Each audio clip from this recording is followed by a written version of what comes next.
Welcome, welcome, welcome to episode 89 of Scar Bearers.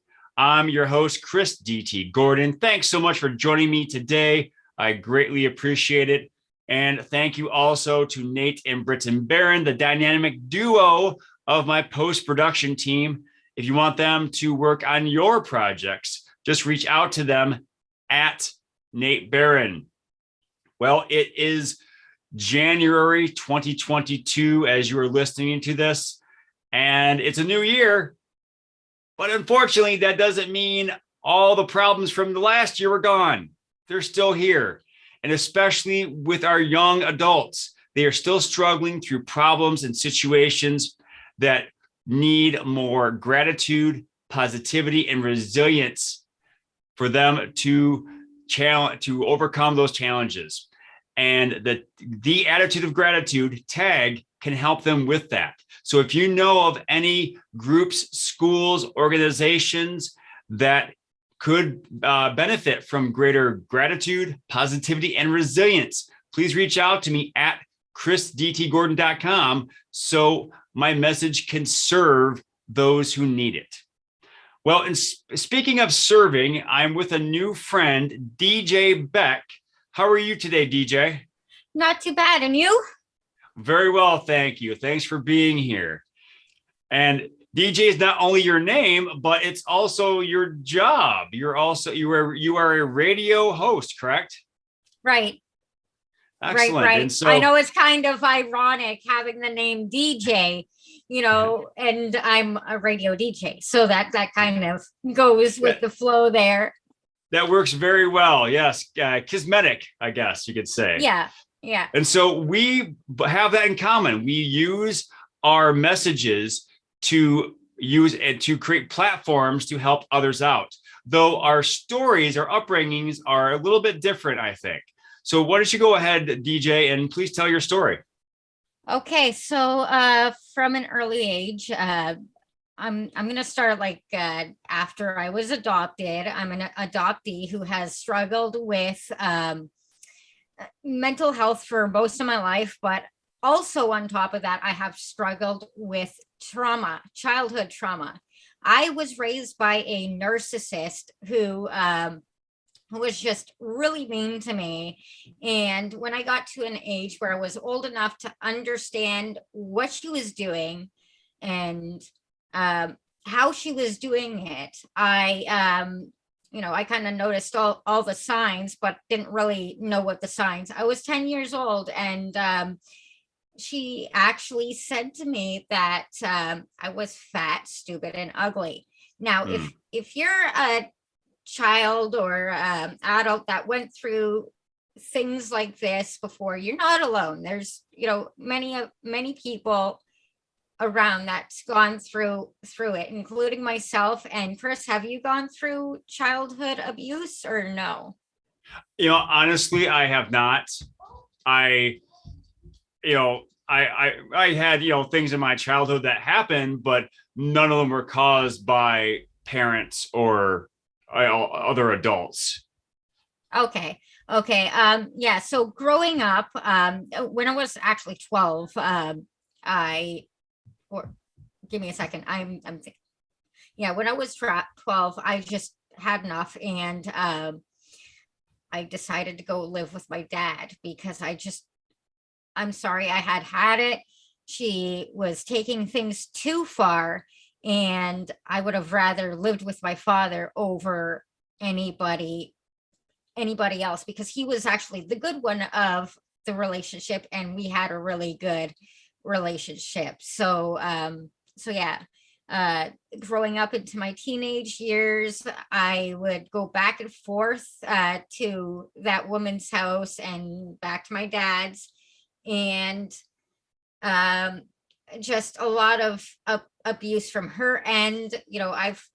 I've gone through a lot in my lifetime, but yeah, so I actually moved out when I was sick, moved out of my dad's house when I was 16, and then moved back in, and then moved out again and then it just started happening that I would just run from my problems. I started to run from my problems because of my past, my childhood, and all that had gone through or happened to me.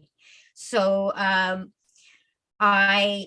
actually I became homeless, started living in shelters, started going to different places.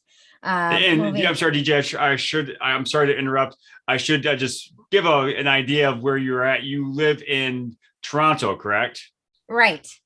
Yeah. And so was this happening in the Ontario area, in Toronto or Greater Ontario area? So I lived in a small town called uh, Milton. So I was raised in Milton, and then I moved to Acton. Then I moved to Ottawa. Then I moved to Kitchener.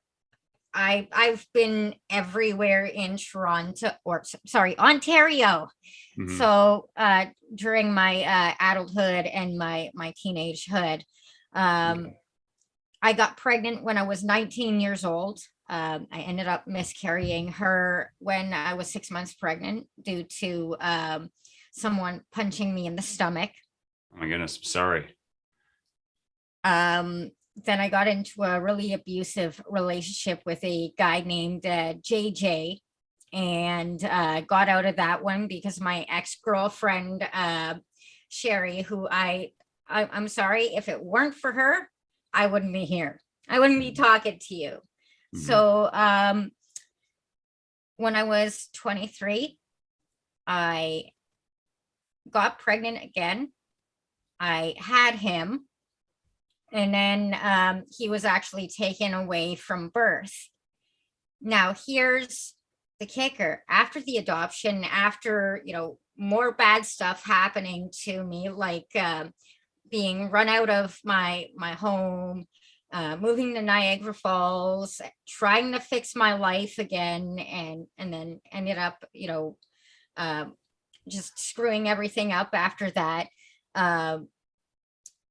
I finally moved to Toronto, and I started to begin to better myself. I suffer from anorexia nervosa, and I've been trying to grow from that. I've been trying to treat it on my own with the help of my supports and my dietary team, without hospitalization, because I had been hospitalized for it before, and I found that they only get you half recovered, not fully recovered. So it's only half recovered, you gain weight, and then they send you on your way. They don't give you any tools. So the way that I've been doing it, I've been giving myself tools. So I've been treating the PTSD, the eating disorder, anxiety, and depression all at the same time. And it's actually basically helped. So a couple years ago, I was living in a shelter for about a good year, and then I figured out, I got paperwork from, because I'm on disability for a lot of my problems, that I got paperwork from the year that my son was adopted out. I found out that my adoptive mother had betrayed me and gone back by, or gone to the doctor and said that that I would be the dangerous choice for a parent for the child. Meanwhile, I'm the nicest person you can ever meet. And then I'm like, you know what? It's just a figment of her personality. It's what she thinks of herself. I'm not that person that she pins me to be. And that's when I started to actually start to recover from narcissistic abuse and trauma from when I was a child. Now, at that time, I was going through a psychosis, and I wasn't well. I wasn't well up here. So, I started journaling, and, I just grew into the person that you see today. The woman who's now actually written a book with 15 poems about narcissistic abuse, about the two previous exes who were very narcissistic people, and about the mother who was supposed to love me. So, Well, I really commend you, DJ, on surviving through that. Obviously, that's something no one else wants. No one wants to deal with, and definitely. knowing that the abuse was coming from someone that was supposed to love you, was supposed to build you up and not tear you down, makes it all the more heartbreaking. Was Right. the anorexia an effect of that narcissistic abuse? Yes, it was. I Okay. just found this out a couple years ago. I went through all that happened during my life, and the main contributor is the trauma from my childhood, which I've been dealing with. And amazingly, with me dealing with that trauma, I've began to become more one with myself, and I've been able to eat and grow as myself. Yes, I have bad days, but you know what? We all have bad days. Yes, indeed. Yes. And even a bad day can still have good moments, Oh, definitely. which could, Definitely. which could outweigh the badness. And so, I really like your frame of mind that, yes, there are bad days, but that doesn't mean that the whole day was bad or it can't Right. be salvaged. Right. Definitely. Yes. So You can always salvage a bad day, whether or not that, it's just a bad moment. It's just a bad moment. So, it's not a bad day. It's a bad moment that you make it out to be a bad day. Meanwhile, you can find something good, like watching a comedy and making it a good day. Sitting there or writing a book can help you, bring in, a good day. It's just a moment. So going ahead and I guess I should not just not acknowledge that was fantastically said. Thank you, DJ. You're So welcome. looking at that book of poems, what I guess when did you just decide I'm going to first of all start writing the poems? Secondly, when did you decide, hey, I'm going to publish this? And what feedback have you received from that book? So I haven't published it yet. It'll be published on the 22nd of December. I just Oh, haven't exciting. had, yeah, I haven't had the funds to actually publish it. But I wanted to publish something that what meant dear to me. And I was gonna start with a book called The Narcissist Down the Hall, which kind of, brings it to the family aspect and whatnot. But I'm like, you know what? Maybe it's best for me to start with something small, something easy. And I really think it would be a good thing. I'm an admin of a group on Facebook for trauma survivors. And they loved the idea of me doing it. And I got really good feedback. So I'm like, maybe it'll take off from here. That's fantastic. And so are you having it self-published? Are you working with someone?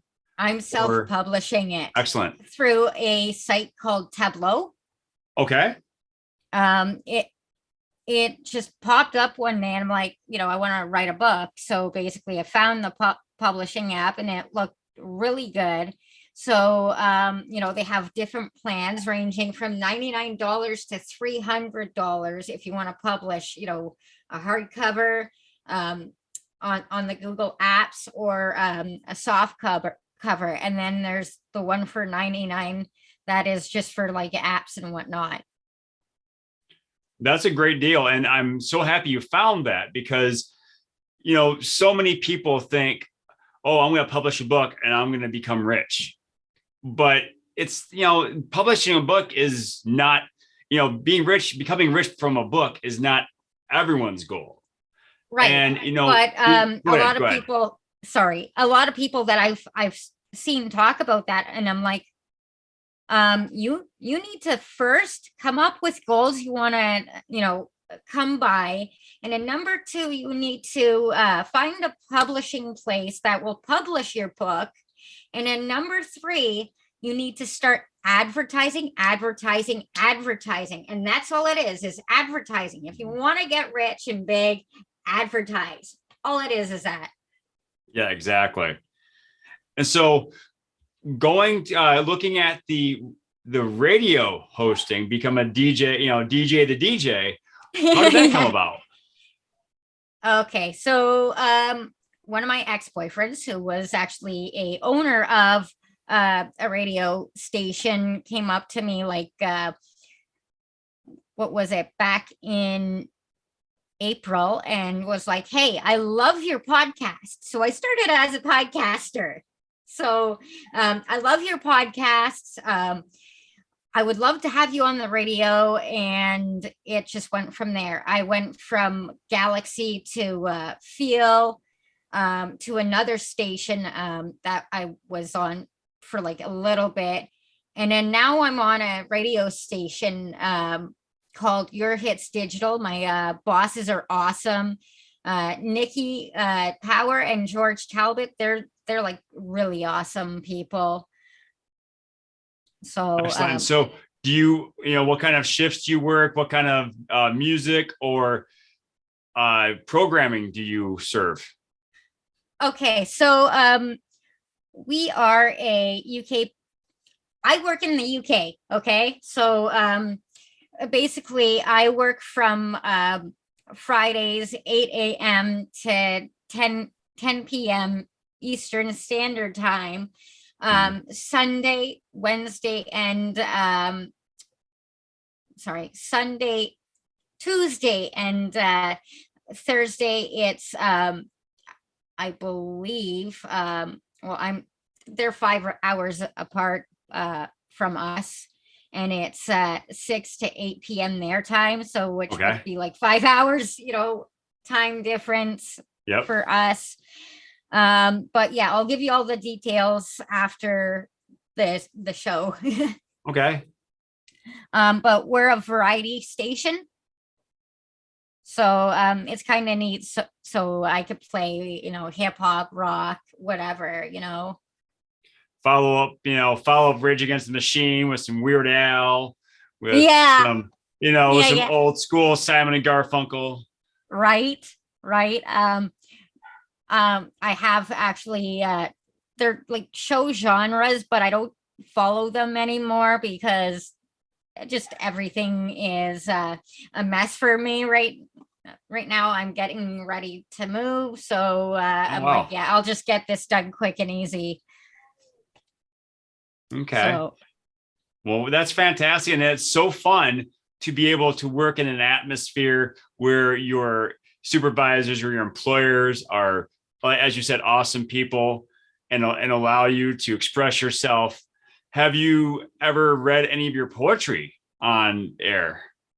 No, I haven't. That would be, something cool, but not that kind of station. Yeah, probably maybe a podcast or something like that. Yes. And so how long have you had the podcast?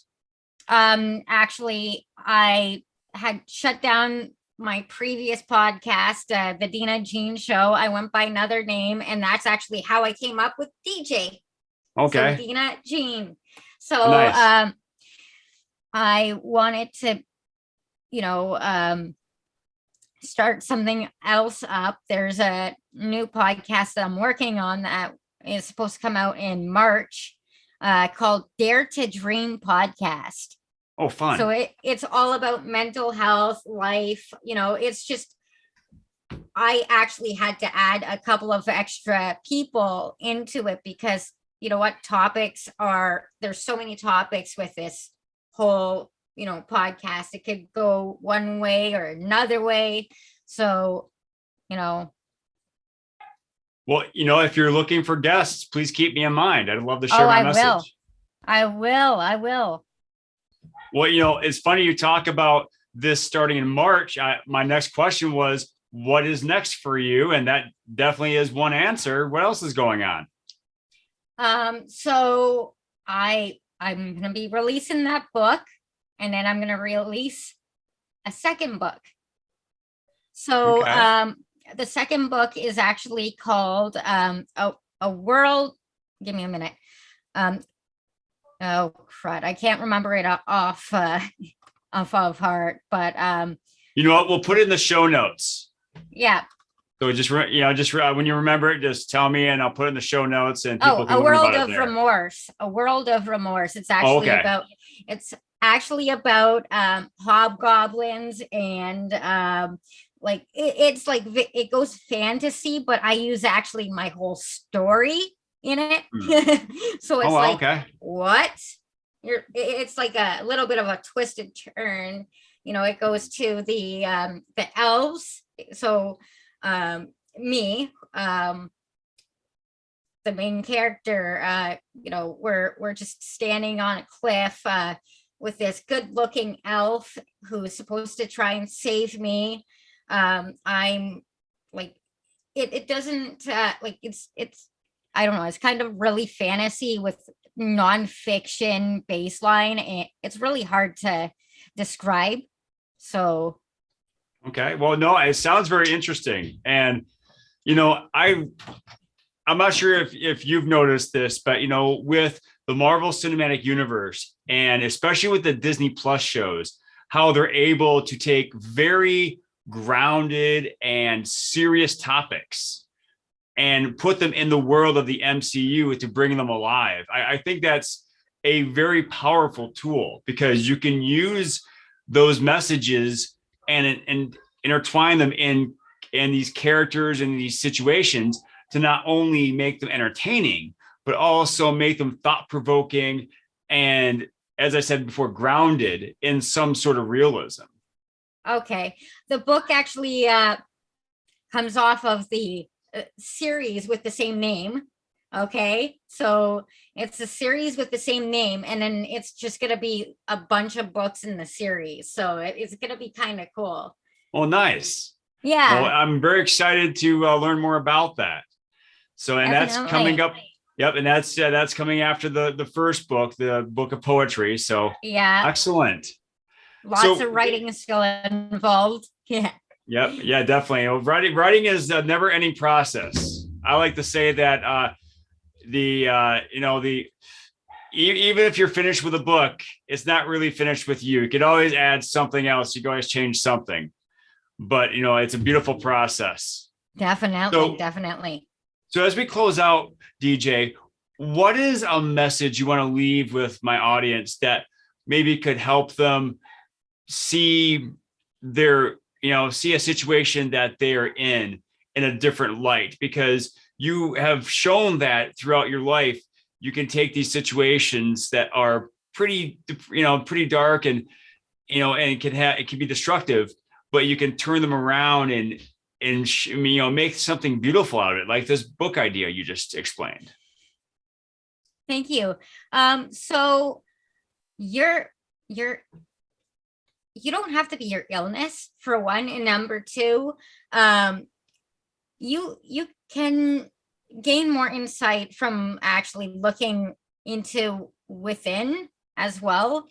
So yeah, that's basically what it's all about. You can also change yourself regardless of your illness, but don't let your illness be you. I love that. And you're exactly right. Things happen to us, but they don't have to become us. Right. And so that is an awesome message. Well, thank you so much, Deejaegh. And one more question. What is your favorite dinosaur? T-Rex all the way. And why T-Rex? I don't know. They're big and scary. They can ward off anybody who tries to hurt me or whatnot, or hurt whoever's in the same exact situation I was previously kind of describing. Yep, I definitely agree. Yeah, T-Rex, you don't want to mess with mess with him or her. So Yep. that's They're that's a strong good and answer. powerful animals. Yeah, exactly. Even, I've learned that even their little arms can, I believe they could be able to curl 450 pounds with those two-fingered arms. Even my those are God. powerful. Oh, Yes. sorry for It's my all right. language. Oh, you're fine. You're fine. Okay, good. So, well, excellent. Well, thank you so much, DJ. Again, I forgot to ask, where can people find you to learn more about you and the radio station and your books? Okay, so the first one is yourhitsdigital.com. That's the radio station. The next one, right now, it'll be on like Amazon and Google under the name Deejaegh Beck. My Facebook page is facebook.com, and you'll have to type it in. It's Deejaegh Beck. So it's me basically wearing a hat right off my head and pinned to me. Okay. Purple. Yeah. Yep. And it's Deejaegh, correct? Right. Yep. Right. Excellent. All right. Well, I hope anyone who is looking for inspiration and who maybe feels a kinship through your story reaches out to you. Best of luck on the radio station and thank you. The book, as well as the new podcast. I look forward to receiving an invite soon. Yeah, definitely. One other thing, you can also find me on Instagram. Excellent. And what's your handle on Instagram? At DJ, give me a second, at Beck 1989. Excellent. All right. If not, I'll update that with you. All right. Sounds good. Okay. Well, thank you. Thank you so much, DJ. I greatly appreciate your time and your story, and thank you for sharing it with us. Thank you. And so, folks, please reach out to DJ if you want to get in touch with her, learn more about her writing, about the radio station and the podcast. Sorry, it's yes, DJ 89. It's DJ 1989. Sorry, guys. Right. No worries. We'll put it in the show notes and make sure they go to the right one. Okay, thank you. Definitely. And so if you want to find out more about what I'm up to, you can go to chrisdtgordon.com. You can download a free tag one sheet to share the attitude of gratitude with those in your house, those at work, those at school. You can also see what I have going on in terms of speaking engagements, and check out the merch store. I got Chris DT Gordon's Tag and Pop Shop, where you can get, I'm so excited. We got the What is Your Favorite Dinosaur t-shirt. Love it. I'm so happy to have these here. What would you say, DJ? Love it. I love it. Thank you. Thank you so much. Yeah, 5-year-old me would absolutely adore this shirt, and 47-year-old me still adores this shirt. Oh, I adore it. Well, thank you very much. So You're please welcome. check that out at chrisdtgordon.com. But for today, folks, thank you so much once again for joining us today. Please have a great day, and remember to pass on perfection and go for greatness.